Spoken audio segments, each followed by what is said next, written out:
Top quality और consistent performance के लिए सिर्फ सिल्वर पंप्स एंड मोटर्स, नाम याद रखना। તમે પણ સિંહ દર્શન માટે ગીર જવાનો પ્લાન કરી રહ્યા હો અને ઓનલાઈન બુકિંગ કરાવવાના હો તો સાવધાન રહેજો, નહીં તો તમારા ખિસ્સા ખાલી થઈ જશે અને ઉપરથી ટૂર પણ બગડશે।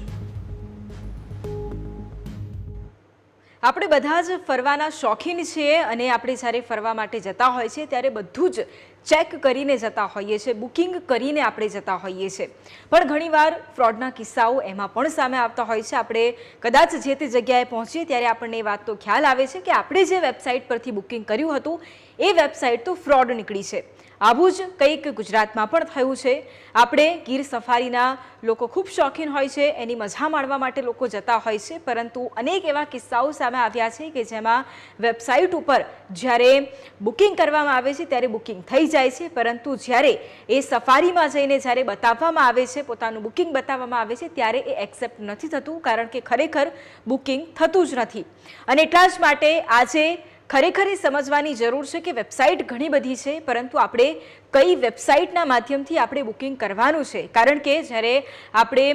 ગીર સફારી હોય કે પછી તેની આસપાસ જે અન્ય સફારી છે તે ખરેખર ગવર્મેન્ટ દ્વારા જ તેનું જે બુકિંગ છે તે કરવામાં આવતું હોય છે અને તેની જ વેબસાઇટ ઉપરથી આપણે બુકિંગ કરી શકીએ છીએ। ઇન્ટરેક્ટિવ વોલના માધ્યમથી સૌથી પહેલાં તો જે આ ડુપ્લિકેટ વેબસાઇટ છે તેના વિશે હું તમને સમજાવીશ, કારણ કે તેના વિશે પણ જાણવું અત્યારે એટલું જ જરૂરી છે। સૌથી પહેલાં તો અહીંયા જ્યારે આપણે ગૂગલ પર સર્ચ કરીએ છીએ સાસણ બુકિંગ, ત્યારે અહીંયા અલગ અલગ ઓપ્શન આવે છે। સૌથી પહેલો જે ઓપ્શન આવે છે એમાં Gir national park booking, Gir જંગલ બુકિંગનો ઓપ્શન આવે છે અને ત્યારબાદ જ્યારે તમે ત્યાં ક્લિક કરો છો અને જ્યારે તમે ઓપન કરો છો ત્યારબાદ કંઈક આવું ચિત્ર આપણને સૌથી પહેલાં દેખાય છે। એટલે કે જ્યારે પણ તમે આ રીતના બુકિંગ કરાવતા હોવ અને તમે કંઈક આ વેબસાઇટ ખોલો અને જો કદાચ તમને આવું કંઈક પહેલાં દેખાય તો તેની ઉપર વિશ્વાસ નથી કરવાનો, કારણ કે આ ડુપ્લિકેટ વેબસાઇટ છે। તમે જ્યારે આ ખોલશો ત્યારબાદ તમને આ ચિત્ર દર્શાવાશે અને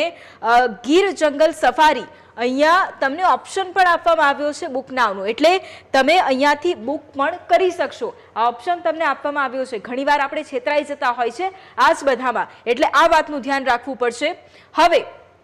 ડુપ્લિકેટની આ વાત મેં કરી, પરંતુ હવે હું ઓરિજિનલની તમને વાત એટલા માટે કરું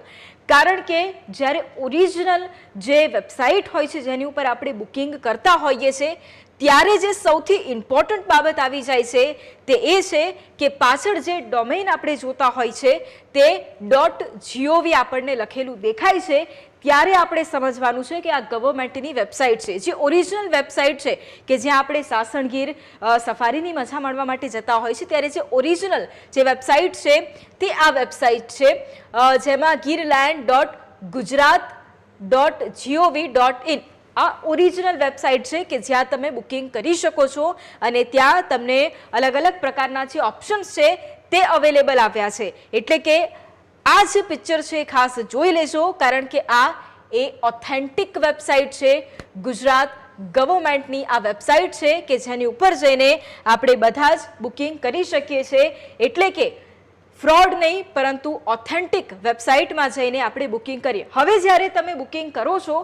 ત્યારે એ વેબસાઇટ પર તમે જાઓ છો અને વેબસાઇટ જ્યારે તમે ખોલો છો તો તમને કંઈક આ પ્રકારનું દેખાશે, જેમાં તમને અલગ અલગ ગીર જંગલ સફારીનો ઓપ્શન આપવામાં આવશે, દેવળિયા પાર્ક તેની સફારીના આપણને ઓપ્શન આપવામાં આવશે, એટલે અલગ અલગ તમને ઓપ્શન્સ આપવામાં આવશે અને આ પ્રકારનું કોઈક ચિત્ર છે તે તમને જોવા મળશે જ્યારે તમે એ વેબસાઇટ ઓપન કરો છો ત્યારે। એટલે જે ડુપ્લિકેટ વેબસાઇટ્સ હોય છે અને જે ઓથેન્ટિક જે ગવર્મેન્ટની ઓરિજિનલ વેબસાઇટ હોય છે તેનો આ ડિફરન્સ છે। લાસ્ટમાં એક વાત કહી દઉં કે જે ઓરિજિનલ જે ઓથેન્ટિક ગવર્મેન્ટ વેબસાઇટ્સ હોય છે તેની અંદર જે ડોમેન હોય છે .gov, આ ખાસ યાદ રાખજો। અને જે ગવર્મેન્ટ સિવાયની જે વેબસાઇટ હોય છે જે ગવર્મેન્ટ દ્વારા નથી ચલાવવામાં આવતી તેમાં .com આપણને પાછળ જોવા મળે છે। એટલે જ્યારે પણ આપણે પોતે